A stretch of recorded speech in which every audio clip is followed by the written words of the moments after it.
every year.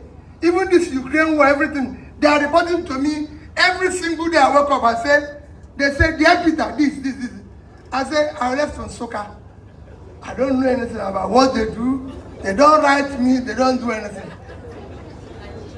But they cannot leave us for the university without that number. And there's no year they don't get from everyone and each of us at least 500 to 1,000 pounds. That's why today Oxford can say they have over 1 billion pounds in endowment fund. Harvard University endowment fund is over $40 billion. They get it from alumni. I show them now my Cambridge alumni number. For the Cambridge, they have, but I don't have the one of Nsukka. And every day they are begging for money. We have over 200,000 people who have passed through Nsukka. So I go to the university and said, you can get 50,000 of them, giving you 100,000 every year. And that will amount to 5 billion VC. And let me tell you, VC, I will champion it. To even tell you how it is, VC, Peter will be putting on 220 million annually. Because some of us have things we are doing. I am paying the same thing in Harvard, Cambridge, everywhere, but I can't pay it in Nsukka because they have no system. And that is what I told him. If UNICEF today is getting 4 billion annually, do you think they will be on strike?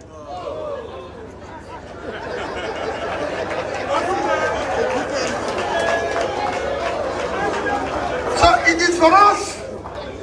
It's for us to tweak. The reason why I said this to you is that all of you can contribute, all of you can make this work. VC, let me say publicly what I told you privately. I'm going to work with your alumni to set up this office, provide the computers and make it work.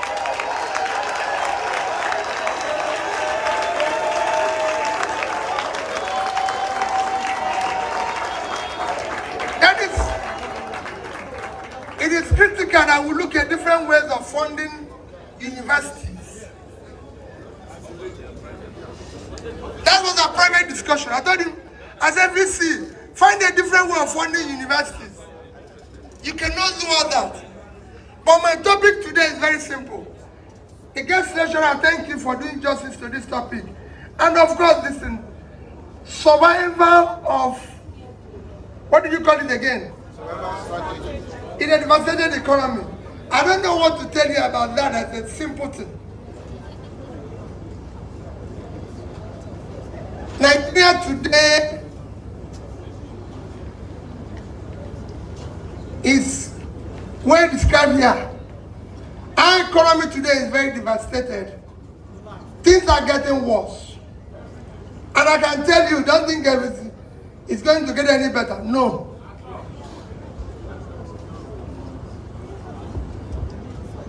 And what do you do with it?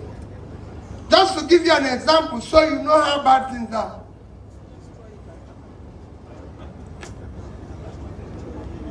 I don't need to tell you that we have the highest number of people living in poverty, because we hear that every day. But what is worse in it is that we have more people living in poverty as of 2019 than the two most populated countries put together. India and China population combined is 2.8 billion. We are 200 million, and we have more people living in poverty than these two countries combined.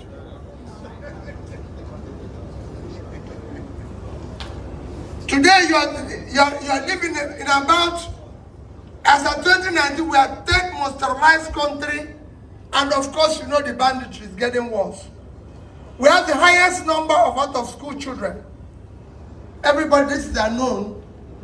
Our infant mortality has overtaken India. These are known facts. Our equality is among the worst. Our inequality is among the worst in the entire world.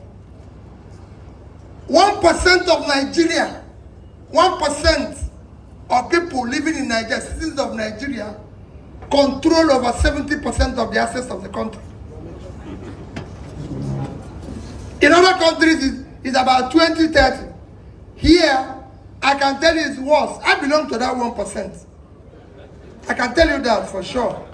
And I know that, and I know through the financial system, that is the 1%. So you have a crisis. We have one of the worst unemployment rates in the surface of the earth.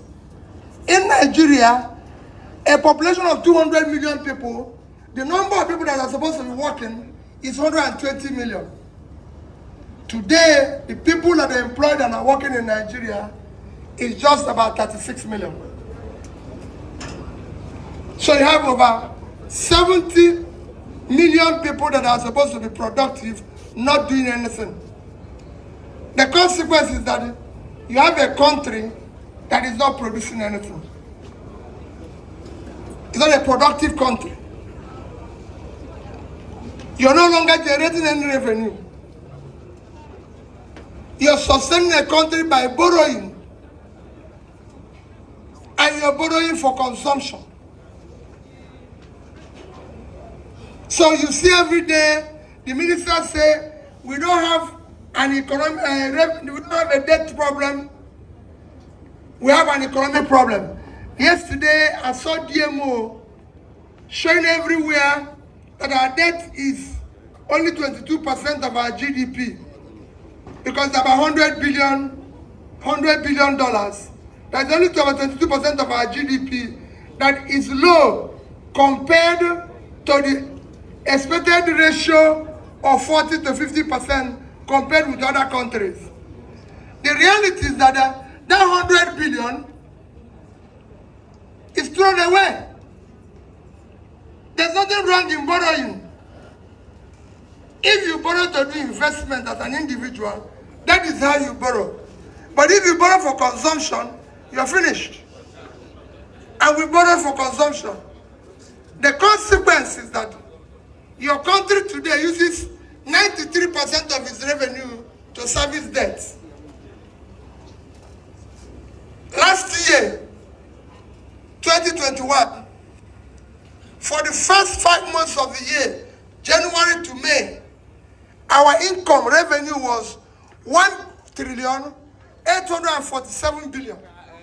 We used 1,802 billion to service debt. We have only 45 billion left, and we are borrowing more. Our budget last year was 13 trillion, about 13 trillion. We were supposed to borrow only 3. Because we were supposed to generate about 9 point something trillion.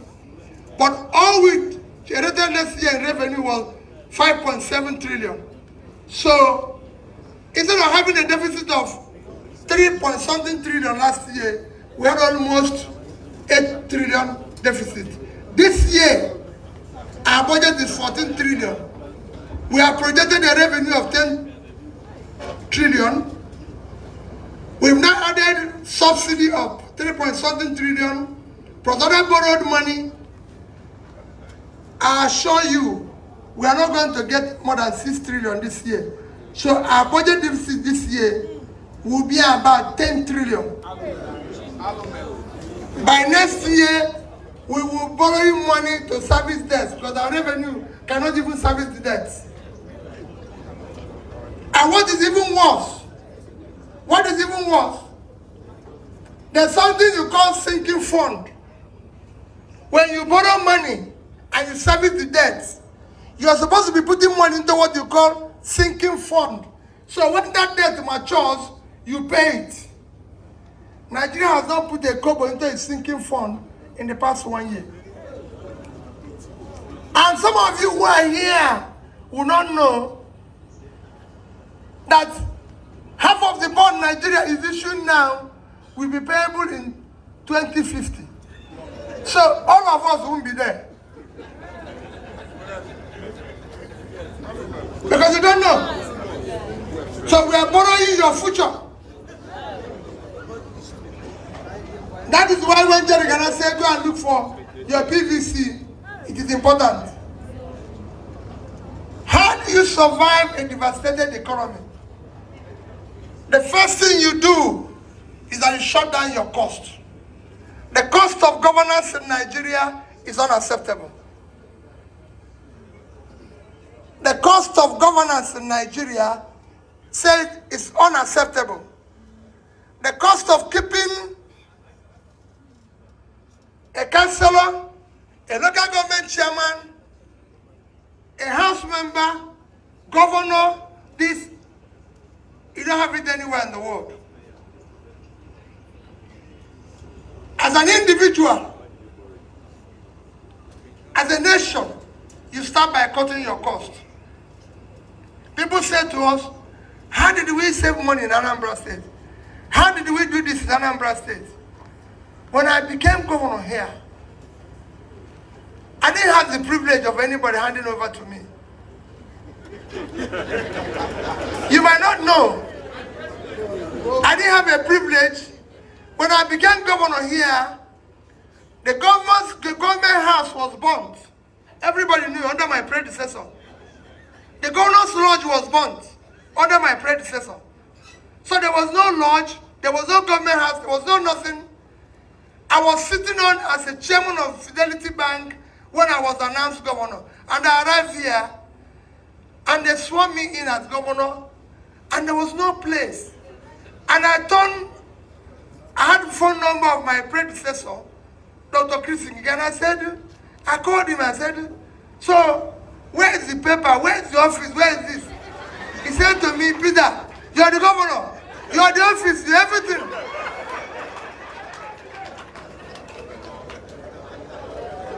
I asked them, how do you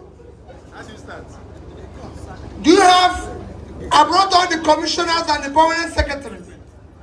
Tell me what the state wants to do. Tell me what they want to achieve. Nobody have an idea. And I said to them, do you have Ministry of Planning? They said no. I said, okay. I'm creating Ministry of Planning today. And I brought one of you in Unizik, Dr. Nkemo Keke. Nkemo Keke was my first commissioner for planning.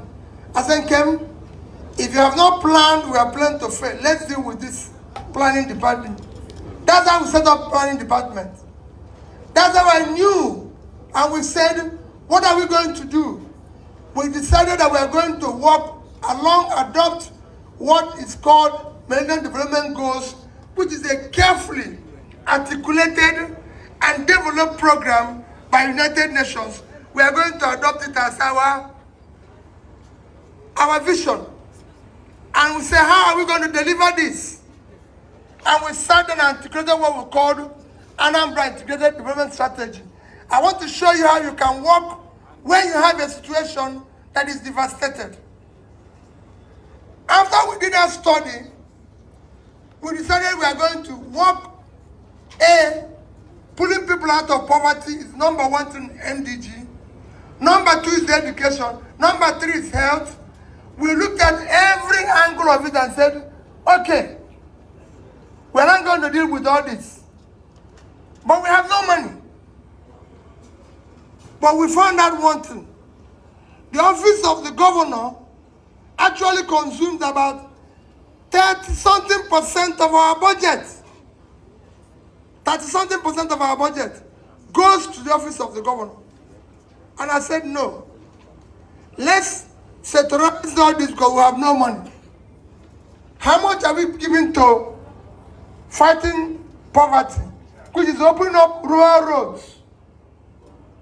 Because you want to fight poverty, you open up rural roads, rural infrastructure. We said, this is a percentage. How much do we put in education? Because education is important. We were number 26 and 27 in NECO. I said I will not accept it. We must be among the best 6. How much we put this amount?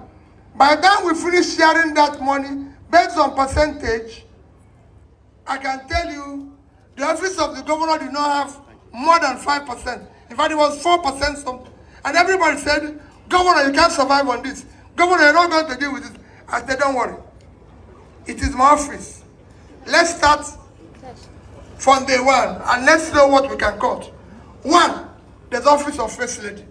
Cut it off. Nobody voted for my wife. It's not part of this. You know, said, no, don't bring that. My wife, we're very close.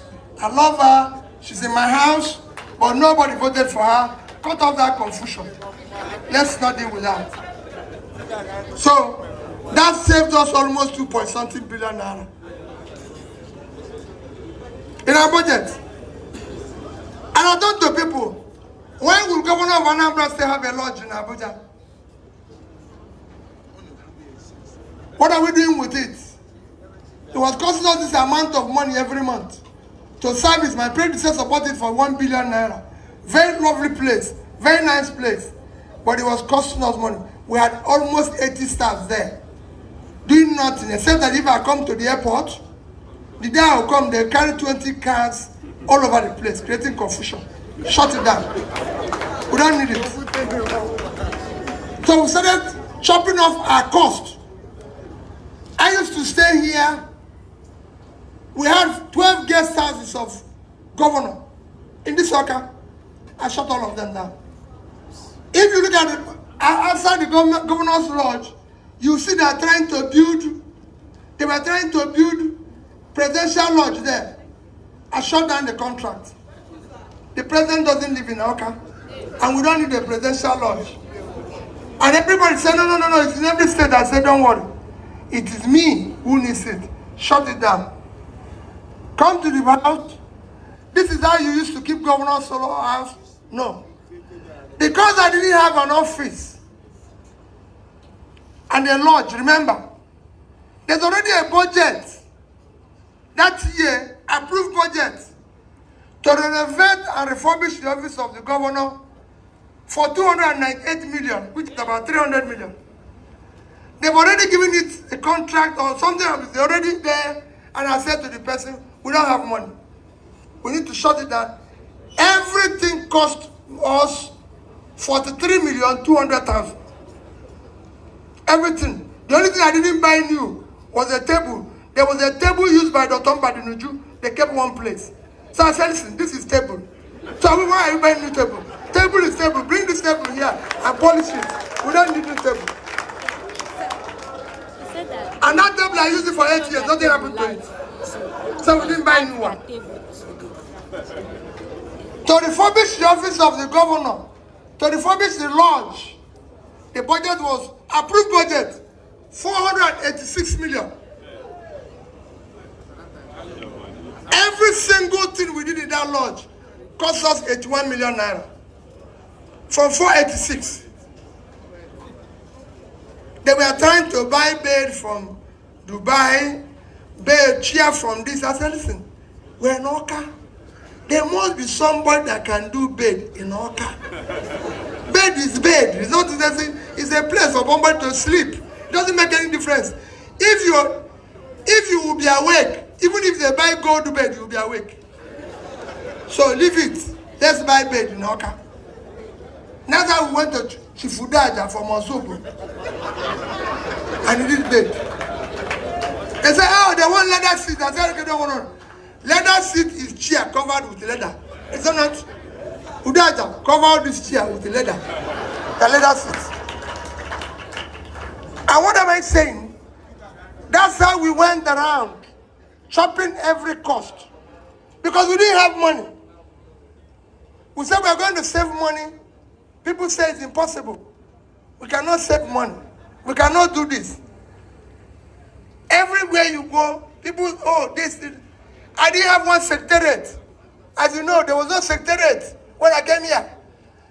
You have ministry of this in Abagana. Ministry of this, I said, we're going to build a secretariat. They said, no, where will you find the money to do it? I said, we are going to do it with money we are going to save from all these expenses of governor this, governor going to conference, governor traveling. You know, you're going to Abuja. You have 30 people who are not invited for the meeting accompanying you. What are they going to Abuja to do? All these people, listen, everybody's going because of allowance. And I tell people, I went to Onovo. I IG of police. I said, oh, no, if I come to Abuja, give me 2 police people. Police is the police. I don't need to carry police from Oka. Give me 2. When told the DGSS, oh, no, say, what type of thing is this? I said, listen, it's only me that is invited to a meeting in Abuja. These people, in the 3 trips I went with them, over 30 of them, it was costing us over 10 million in each trip. You buy their ticket, they claim allowance and everything. We go into a hotel, and you know, because they're not going to the meeting, when people are idle, they eat more. So they're in hotel eating. So I said, everybody remain in Oka. Don't go with me. So you can chop off the cost. We used to have a fuel dump. We used to have a fuel dump here. I stopped the fuel dump. I said, they won't have any fuel. It will cost us 30-something million naira every month for the fuel dump. Until one day, I stopped my motor in the middle of the road and said, I want to know how many of these 22 cars that is carrying somebody. Only 5. That day, my convoy became 5 vehicles. No more. And you buy fuel when I'm there. It cost us less than 2 million a month.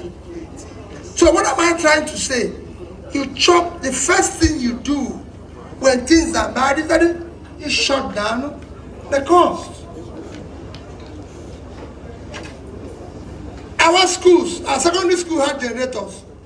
Every secondary school in Anambra State had generators. Do you know how we bought that generator? Somebody gave me a bill to put street lights from this my office in Oka here to my lodge.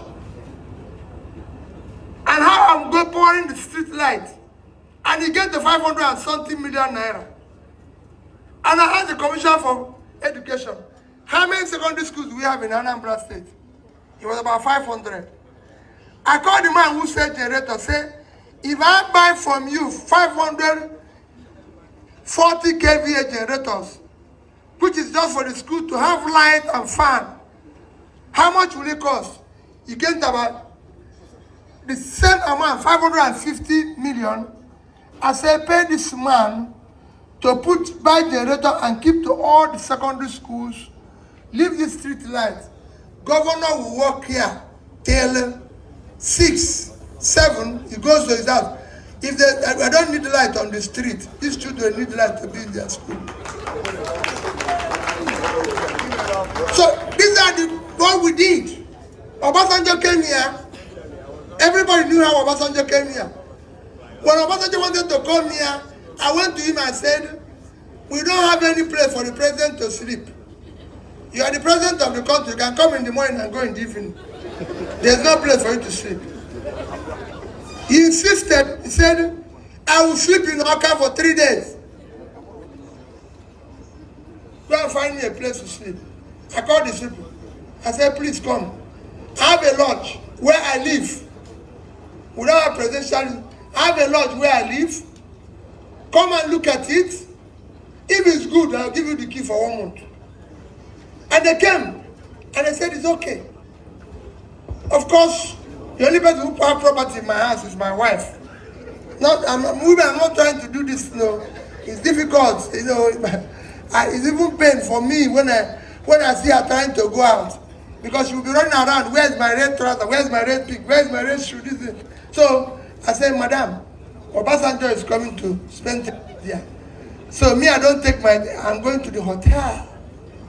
It cost us less than 200,000 in hotel for the 3 days that he was here. And we were building a lodge for 600-something million naira. That lodge will have cost us 2 billion. By the time we finished. When Jonathan came, it was the same thing. Oh, we need this type of car, this type of car, this type of car. And civil servants, everybody will come, let's go and buy it. I said, listen, these cars are in Delta. Let's go and borrow the car and give them. When he goes, we'll return their car. And we did that. It didn't cost us anything. I said, they have the car already there. Just tell Delta people. And luckily for us, Jonathan went through Asaba. So as soon as he crossed the bridge, you return their cars and come back home. You don't need to worry yourself. Why are you going to buy it? What are you going to use it for? So, What am I trying to say? The cost of governance in Nigeria is unacceptable. Today, universities are closed. Universities are closed because of the demand of the lecturers. But I can tell you, the government finds more time to negotiate with pandits more than the time they spend in with lecturers. This is the only country in the world where a thug earns more money than a professor. Tell me why the professor will be doing research. Is it not better to become a thug since and help yourself? By now, most of them would have been senior thugs. This is a country where I'll just conclude now. I'll tell you what is happening in the devastated economy. This is a country where you see a house member, a local government chairman, a legislator dashing car, and they say he's doing well, and the lecturer is not paid. It doesn't happen anywhere in the world. I don't use America as an example, but I want to use it this night as an example. The biggest American state is California. California is a country. California GDP is $3.2 trillion. So California is 8 times Nigerian GDP. Our GDP is 400. So it times 8. The governor of California, his salary is $225,000. The salary of Stanford professors are $300,000. In this country, professors will be begging the governor for food. It doesn't happen anywhere in the world. And that is why we're killing the system, because we have no value for education. We borrow money, so there's so many things you can do. How do you survive a devastated economy? Today we say we are fighting corruption. We're not fighting corruption. If you have a leader with integrity, you reduce stealing by 70%. You have to approve the money they will steal. I was governor of Anambra State for 8 years. Let anybody come and show me the one that is stolen. The day I left office here, I wasn't owing any pension, any contractor. Igwe can tell you, Igwe is my contractor. Ask him. I used to beg contractors, bring your fee, let me pay you. I used to see contractors say, I bring your certificate, let me pay you. I bought vehicles from Innocent, 5 billion. I paid him 1 year before he gave me even one car. 1 year. Innocent is there, he will tell you.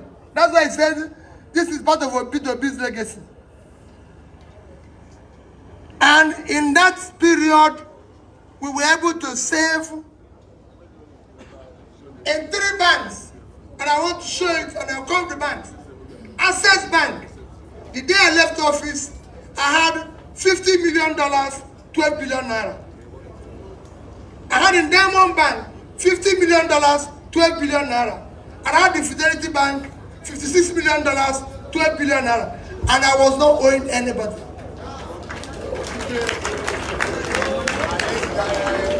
We invested, we bought shares. We bought shares in different companies.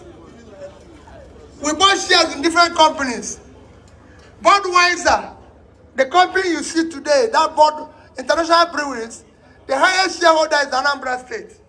I bought the shares for $25 million. That's why you go for the chairman. I can go on and on. NIPP, we bought shares of $59 million. for your state money. So nobody can tell you, because we shut down everything. I was just telling your lecturer, I said, I used to go to Abuja. The president would tell me, nobody's happy with you. Nobody's happy with you, Peter. All these big men came here, they're not happy. And I said, Mr. President, I never promised anybody happiness. I promised a free school, and we are #1 in education. But everybody knew, for 26 to #1. So I used to tell them, we are #1 in education. But we are not #1 in happiness. Because we didn't promise happiness. We had the best road network. And of course, like I said, the wife will always tell me, you are the only governor in Nigeria without office of first lady. I said, Mommy, we have enough confusion in Anambra State. To add that one again, how can we buy 22 vehicle convoy for somebody who does not have any contribution to what we are doing, and is running around all over the place, creating confusion every day? It doesn't work. It can't work. I don't want to be part of that. So, if you are looking for strategy to survive in a devastated economy, it is doing the right thing. We can start doing the right thing by investing. We can borrow money, invest it properly, and everything. Chairman, I thank you for the opportunity. I thank the university for the opportunity of speaking to you tonight. But to show you one where borrowing is critical, I always use this as an example. I don't want to bring in China this night. I'm going to use similar countries. As I conclude, Bangladesh. I was in Bangladesh in 2010. I spent 2008, 2010. I spent 2 weeks. In 2010, Bangladesh GDP was $115 billion. Their per capita is $780, and they're owing $45 billion. So their debt was 36% of their GDP. In 2010, Nigerian GDP is $375 billion. Our per capita was $225. $2,225 in 2010. Today, Bangladesh GDP is about $330 billion. So their GDP has grown 3 times for 2010. Their per capita is now 2,050. So they've grown 3 times. Their debt have increased to a little bit over 100, still 36%. Nigeria in 2010, their debt is about $30 billion, which was just less than 10% of their GDP, or about that. Since then, Nigeria has borrowed $60-something billion. As of today, our GDP is about $400 billion. Our per capita is about 2,000. So we lost 10% in 2 years. So we have not earned any money. We have not saved anything. What happened? The money we borrowed was thrown away. It has nothing to do with this government or party. I'm not talking about party politics here. I'm telling you, what you are seeing in Nigeria is cumulative effect of leadership failure over the years. And my dear people, as the chairman said to you, go and get your PVC and take back your country. If you allow us to continue what we are doing today, the society we abuse today, or we are abusing today, will take its revenge on you. Thank you and God bless you.